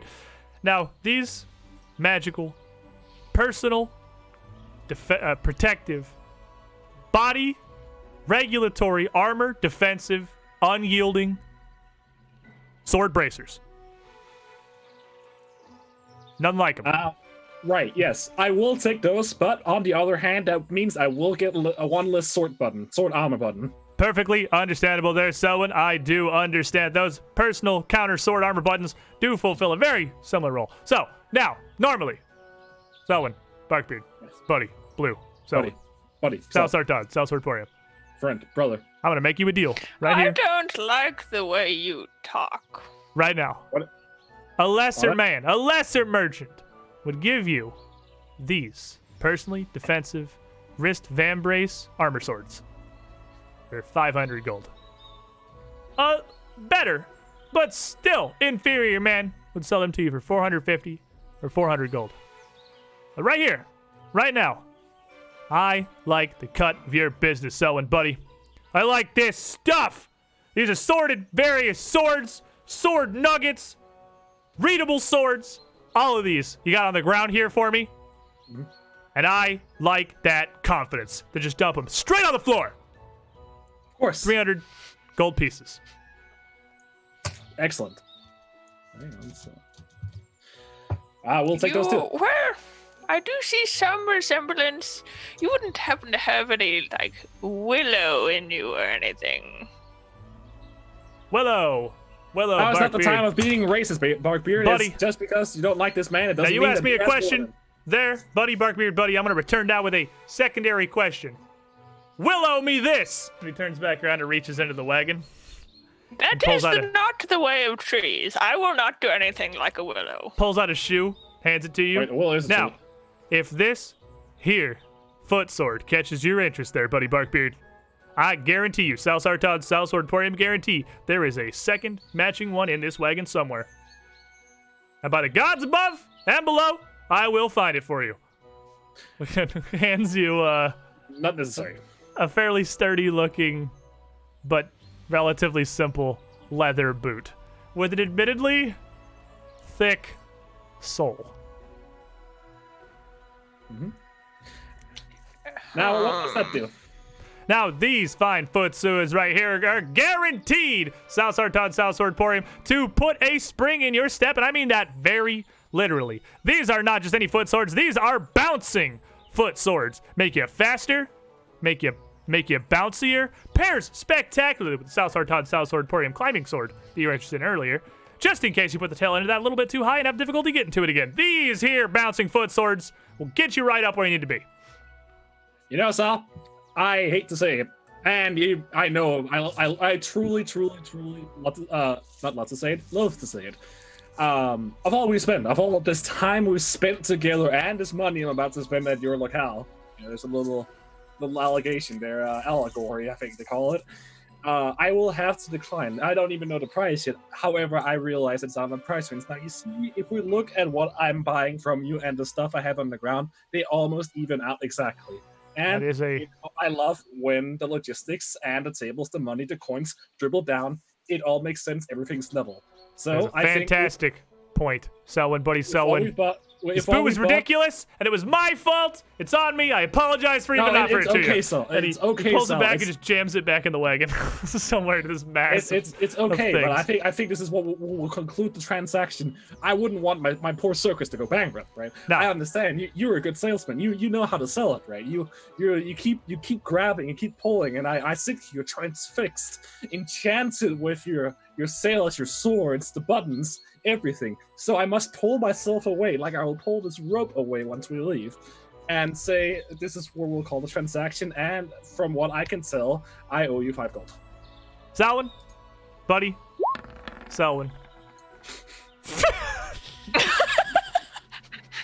Barkbeard is just Wait, no, I'm gonna roll perception to see if I see him leave.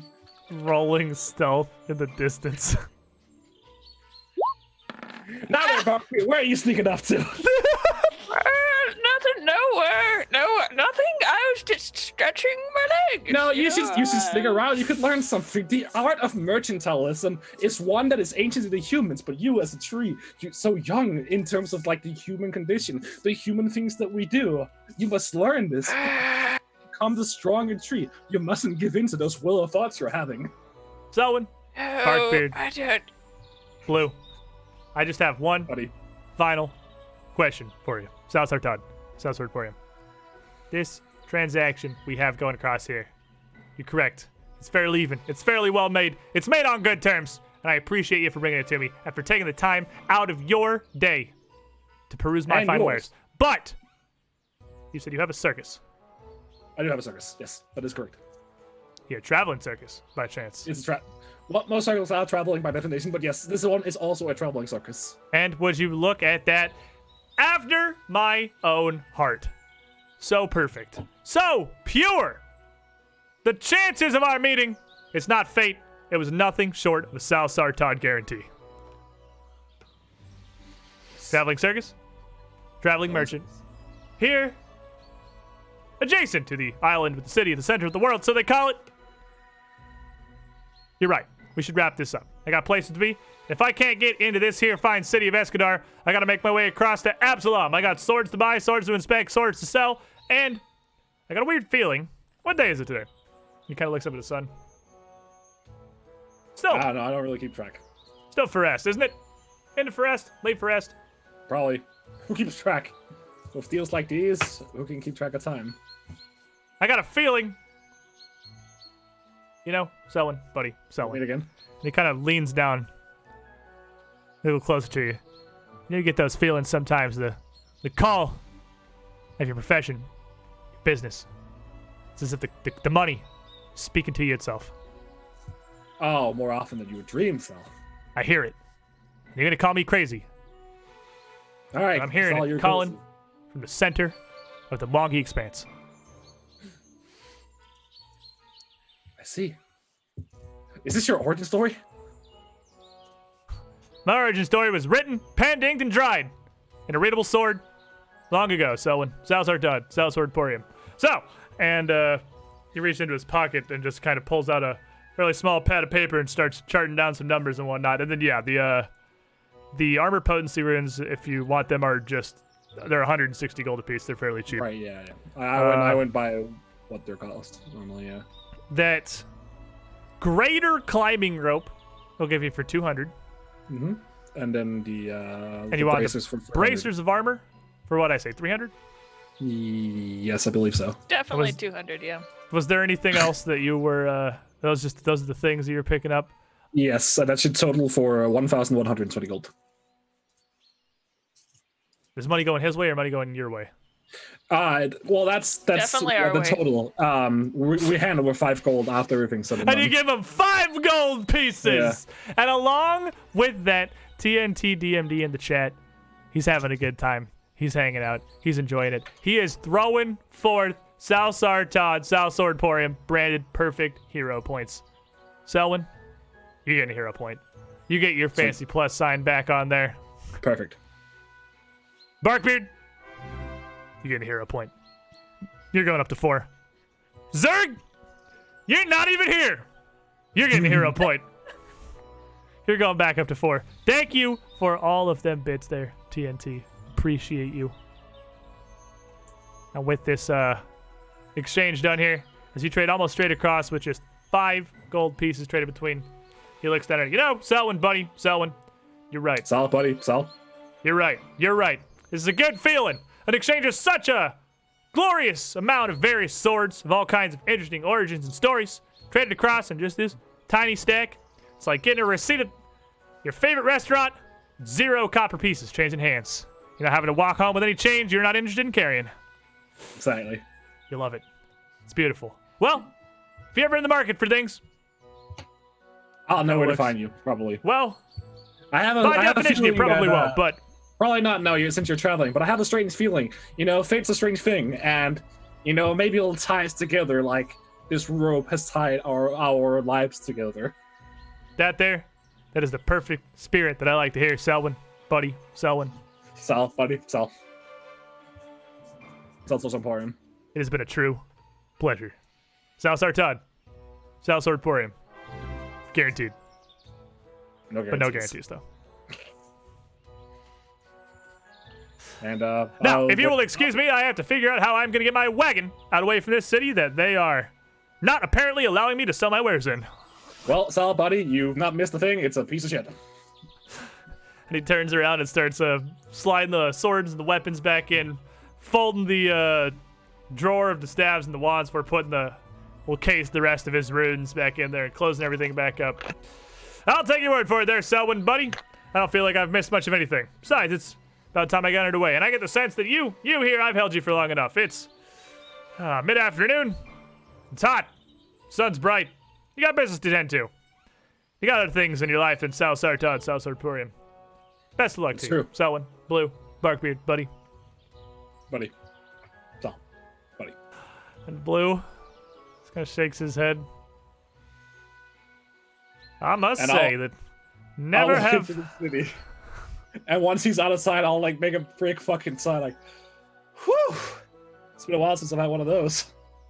never have I experienced a situation where I've I been can't. so unable to get a single word out of my mouth, but still so just enjoying the moment. It's the trick with those people. As long as you're on the same level as them, they love you. Well, that is a level that I'm not sure I could ever even aspire to climb to. It takes some Have never met a human being before that I have so disliked. Well, I have a feeling we'll run into him again. I hope not. And as you make your way,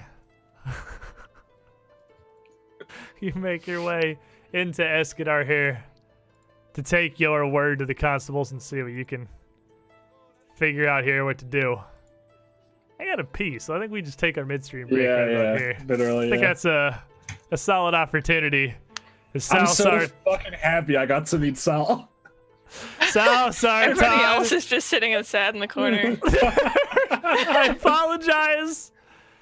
But Nobody else wanted to come to town. So I can't force Sal upon you. Sal's an experience that comes at the proper time and the proper time only. He's like a wizard. It's never early. It's never late. He only meets you when he knows he's supposed to be there. And Jake the Impaler dunking a tier 3 Penta sub onto Colby in the chat here. Oh. And TNT DMD not only dunking all those hero points, but his 36-month resub. Thank you, all of you guys. Appreciate you. We're going to take our midstream break here because I got to pee. And I got to get my brain out of Sal mode because it's almost hard to talk normal. So I had to readjust briefly. We'll be right back. When we return, we're going to actually accomplish things and make progress and stuff. Probably. BRB, everybody. I'm going to go ahead and stop this here highlight and bring us back over. You want to see the rest of that one there? Or any of the other wide variety of assorted highlights we have? I'm pretty sure this command works now. It sure does. Right there in the chat, youtube.com/2perception. As not just this entire adventure, it feels like I can't talk slow. My brain's like, go faster, words! No, because I'm still Southstar taunted. This whole campaign, whole Age of Ashes campaign, and a huge bucket of assorted, ridiculous highlights. So, as we return, Blue, Barkbeard, and Selwyn are actually heading back into town to go back over to Conclave Square. I was like, I know it has a name. Conclave Square to meet back up with the Constabulatory again. Meanwhile, while they are journeying and interacting with strange merchant folk and doing whatever it is they are doing, what's going on back at the camp? We'll start with Ara. What are you up to? I'm not going to ask him. You can tell me. Ara actually is still going around making sure everyone's okay. Especially looking for Cubby and the Featherfall 5 family. The Featherfall 5 family and Cubby both would have been kept in their wagons largely. Once the attack had started, everyone that either did not want to or could not fight was quickly hidden away. And from what you've picked up more about the details of the attack at this point, it was not like they just ran in club swinging. They, at first, were looking to destroy and to vandalize and to ruin as much of your stuff as they could. And it only became a fight once people like Ilva, specifically, and also Blue and Tulip weren't just standing for it. And then it devolved into a battle. So the good news is that the Cambonis and their children, Cubby, the Unjoined Twins, the Flambonis, Mordain, they're all perfectly okay because they were not the fighting at all. Noteworthy was the dwarves and Sig Jones, your bearded man, got a bit pounded. The professor got decked before he could get away. And a lot of your roustabouts were pretty hurt. But Tulip, Ilva, and Blue were the main ones on the front lines. Sniggles and your new rat friends very went and hid and did not participate. They went and hid as soon as anything started. That's to be expected. And as soon as I check on all of them, Ara's just going to wander around the camp, helping out wherever he can. And thanks to your magic, everyone would be, nobody's in any real danger. There would be a smattering of broken bones that will take some time to heal. And obviously people are a bit shaken. But healing magic is pretty great for what are largely superficial wounds. How about you, Zerg? Zerg is muted. Zerg would just be hanging out with Ilva, just like, tell me more. What happened next? Like, how many people did you beat up? Just hanging for details. It's exciting.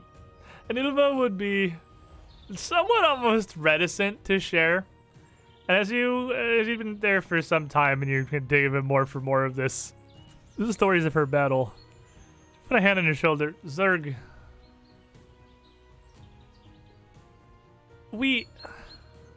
How do I put this to words?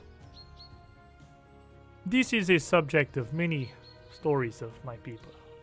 Many of the tales that we tell. I did not fight because I wanted to or I enjoy it. It was just because I had to. There is no glory in this. This is true, but this is little bit fun. Just a little bit. You start because you have to, but then you have some fun along the way. You're allowed as a treat. I suppose it is cathartic in a way. Certainly. Defending your home is not a fun thing to do, no, but you can have fun doing it. It's like doing the washing up. You make it a little bit fun, even though you have to. Just kind of laugh at that. I do not know how to respond to that. Years of telling stories, and again, Zerg, you leave me with no words.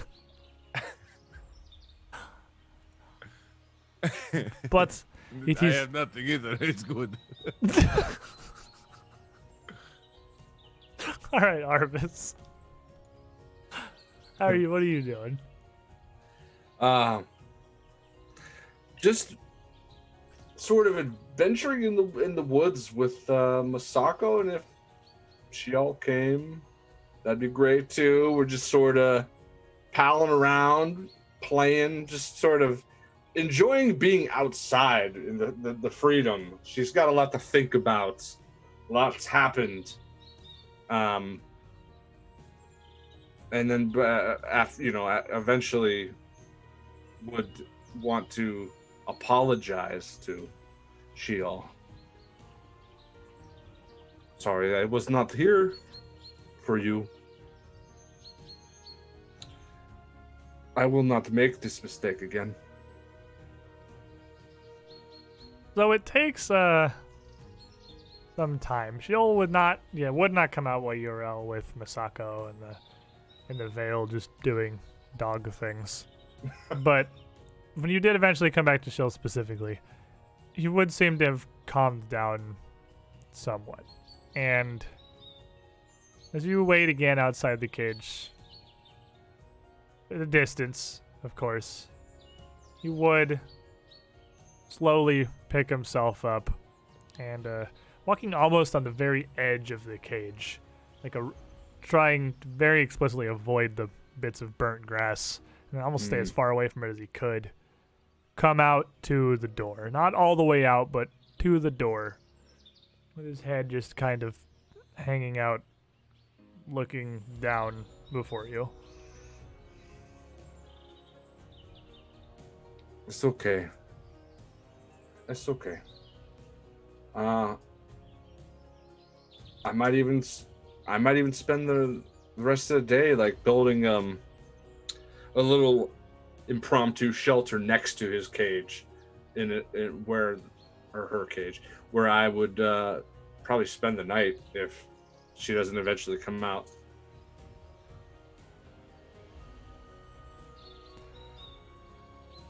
So as you set that up, Zerg memes Ilva. Indara does his best to help out where he can. So that one and Barkbeard arrive back at Conclave Square. You make your way in the front door, but a squire looks up and sees that again it's you. Briefly contemplates his choice of career.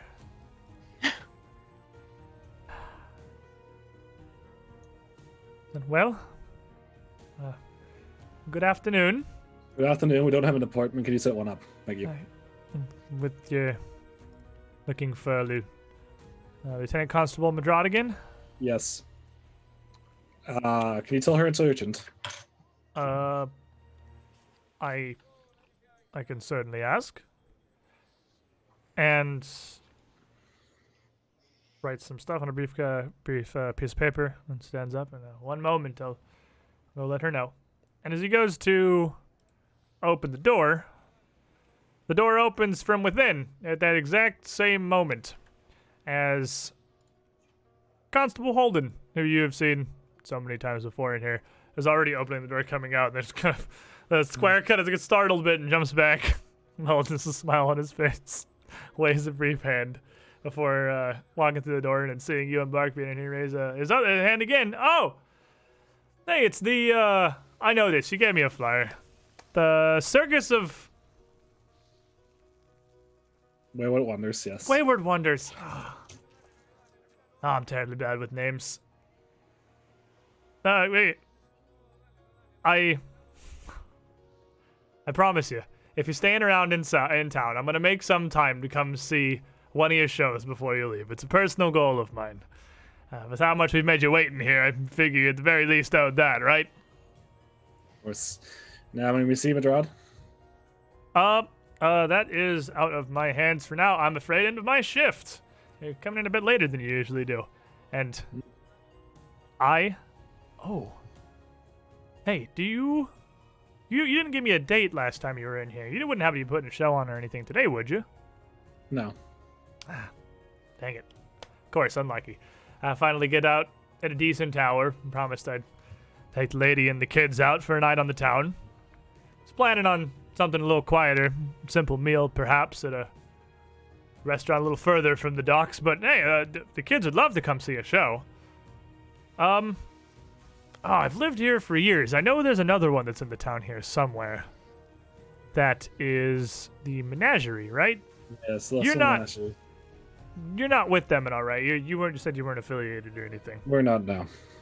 Oh, and he's just kind of in the doorway, and the clerk is still just kind of standing there, and he's just like, "Oh, sorry. Go ahead. Let her know. I'm not sure who's taking over, but I'm not staying a minute longer than I have to. And if you'll excuse me, I do have to go, or I will get no end of hell. It is surprisingly rare that I can get off while the sun's still in the sky. But best of luck to you. Good evening." Good evening.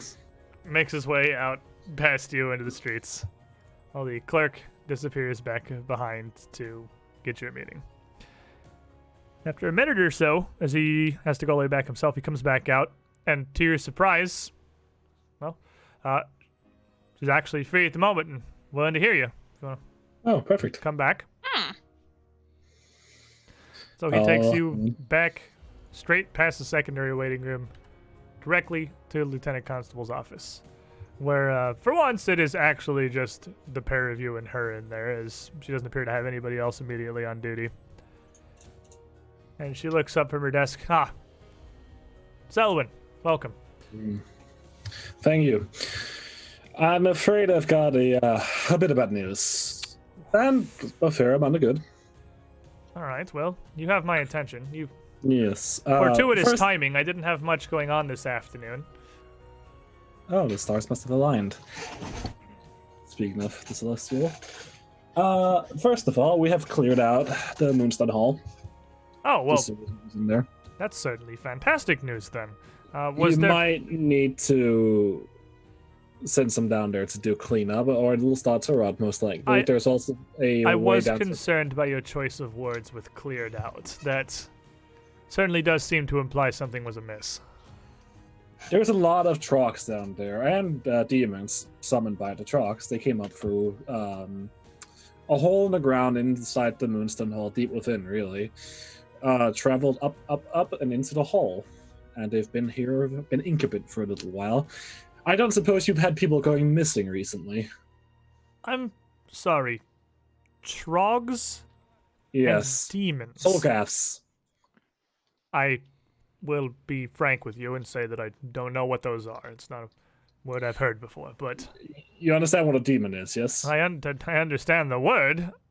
They are. Right. Okay. So there's a manifold of demons out there. They're from the smallest. There are actual real demons. Right. Yes. They are just a thing that Come on, Madrod, surely you've heard of the World Wound. Those aren't tales. Well, Look, nobody goes to a fancy university to join up with a constabulary in a port town on the Isle of Arran. But sorry, I don't know. I do not mean to speak ill. I do not even mean to cause offense. I'm sorry. You've been nothing but courteous to me. I obviously I've heard of demons and angels and all sorts of, frankly, what sounded like insane things. But right, I thought these were folktales. If only that were so. Trox are followers, these ones at least, the followers of the demon lord Seth Gavisa. Here to, well, in simplicity, create destruction in the human lands. We've stopped the incursion within the Moonstone Hall. There will probably be other places. And to accomplish their goals, they have summoned demons in to, grease the wheels to kill other people with. Now, that matter is of no small importance. I believe I asked you if you noticed people going missing recently. We've always got the occasional missing persons report coming through, but nothing spiking, nothing out of the ordinary. Right, because the demon tell. summoning rituals typically take some sort of human sacrifice, and one person. You're pulling my leg. This is joking. This is no, of course not. No, you can see for yourself. Go down there and fight the corpses. I'm sorry to be so frank, but I feel like to a constable that is the easiest way of conducting. I suppose I have no reason not to believe you. This just seems no, not insane. a matter of the worst I've dealt with are port gangs and drug rings and. Well, yes, my own department working on their payroll as often as not, but right. I that actually holds that was I should some small importance later down the line. If you would do me the kindness of pretending I didn't say that, but of course, this is certainly a lot to process, Miss Selwyn. So, right. There are a cult of Yes. demon summoning monsters, right? sacrificing good men and women for. Well, we don't know if they're good or bad. We just know men and women were sacrificed. I don't even know if I should ask why, honestly, or even if there is a why to be found. But I honestly, frankly, don't know how to respond to this. Well, I trust that you're here, and again, you seem somehow well serious about this. Now, this is the difficult to believe part that I'm getting to. It is the fucking cat. That was not the difficult to believe part. No. This has all been orchestrated, or the human sacrifices at least, and a lot of the goings and comings stuff. Which the hall itself has been conducted by one certain person of catfolk demeanor.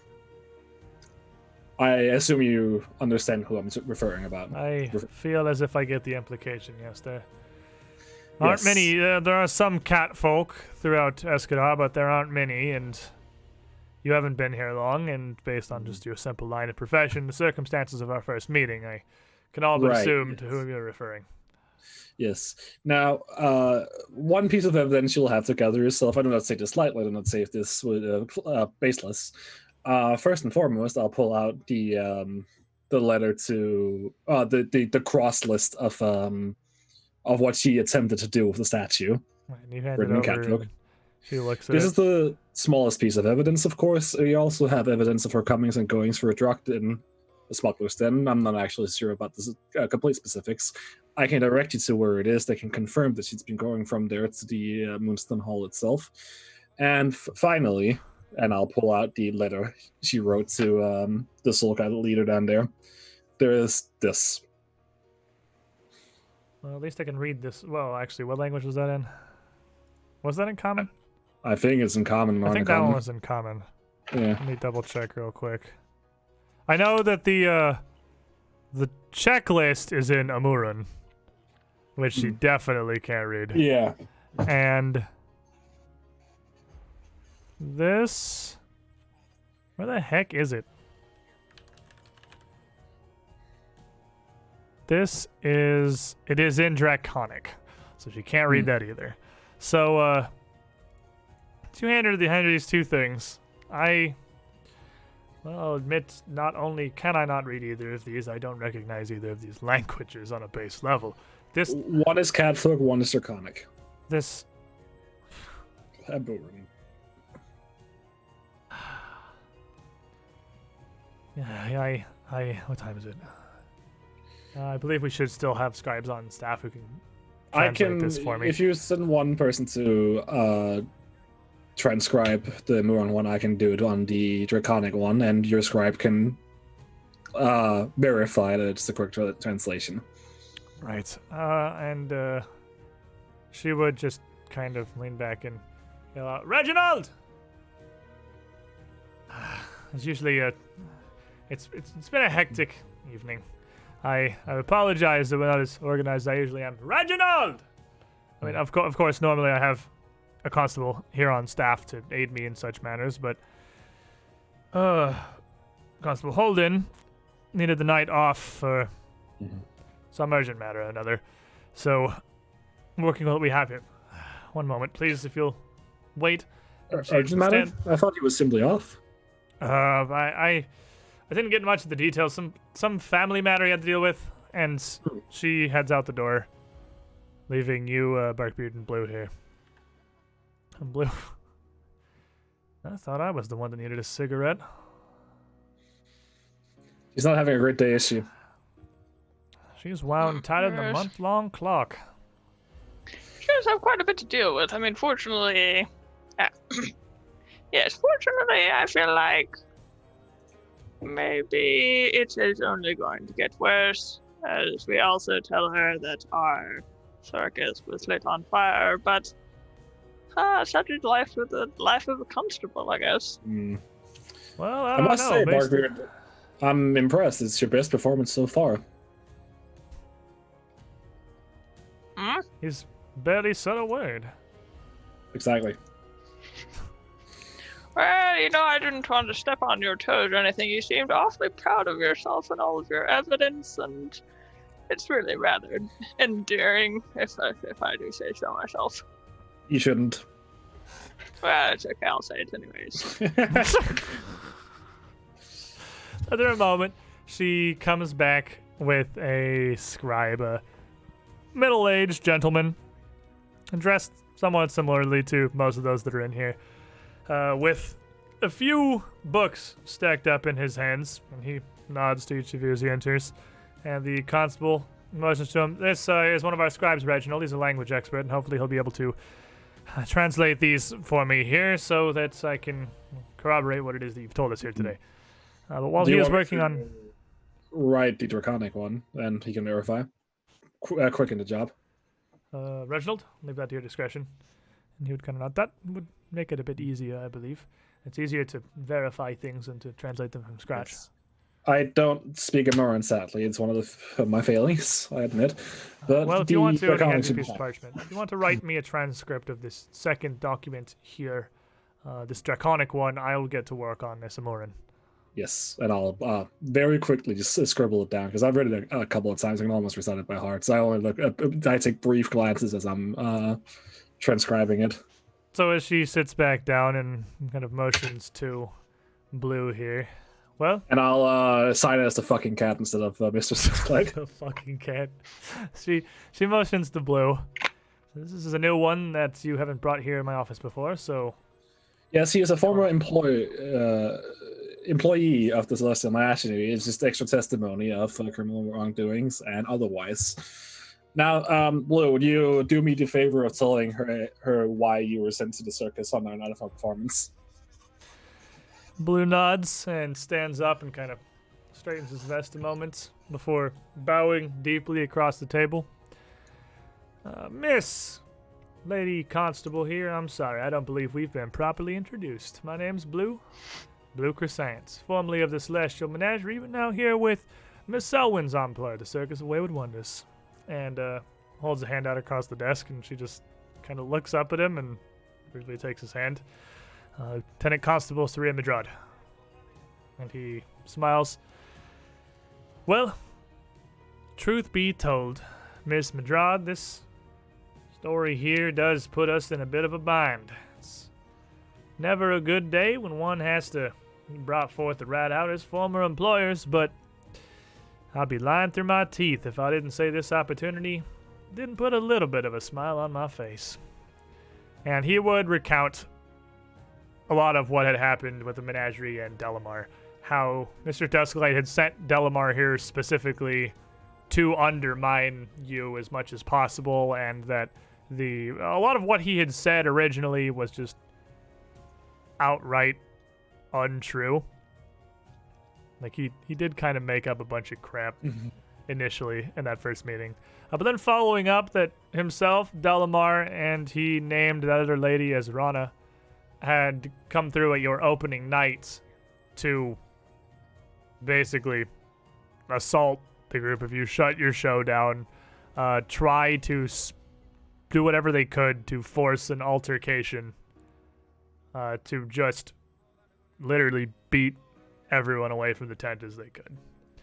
And as he's talking, as he gets through there, he pulls out a small folded piece of parchment from his vest and places on the table in front of Constable Midrad.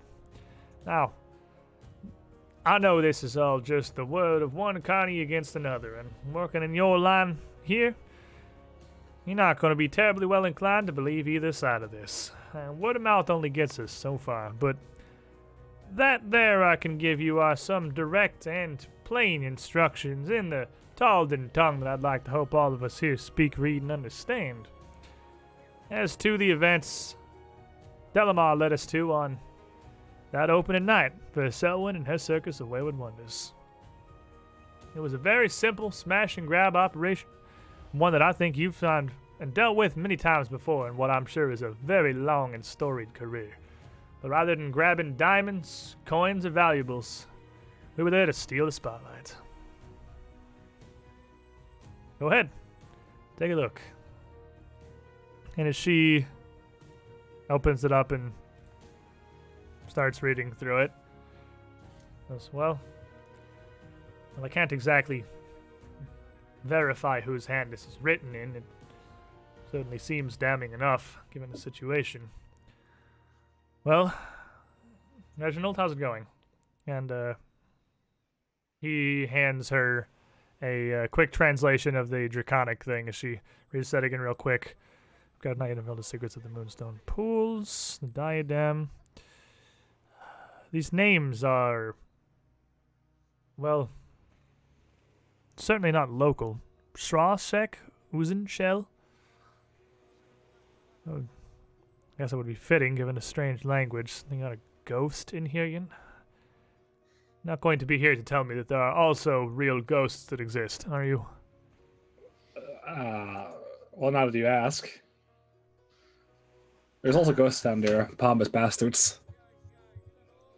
Well, Rather, there were. I don't know if there are still any left. your god That's demands true. sacrifice. Let their flesh empower your rituals. Gruesome, isn't it? Terribly so. So, Evandale, raid 16 people coming in as we're laying the groundwork here for this final act. Welcome, everyone. Thank you for the support. Hope you enjoy. She kind of puts that down. All right, so I take it's based on what you've told us here. If I head down into Moonstone Hall and whatever charnel house I'm going to find down there Right, yes. is the product of ghosts, demonic sacrifices, and some strange race that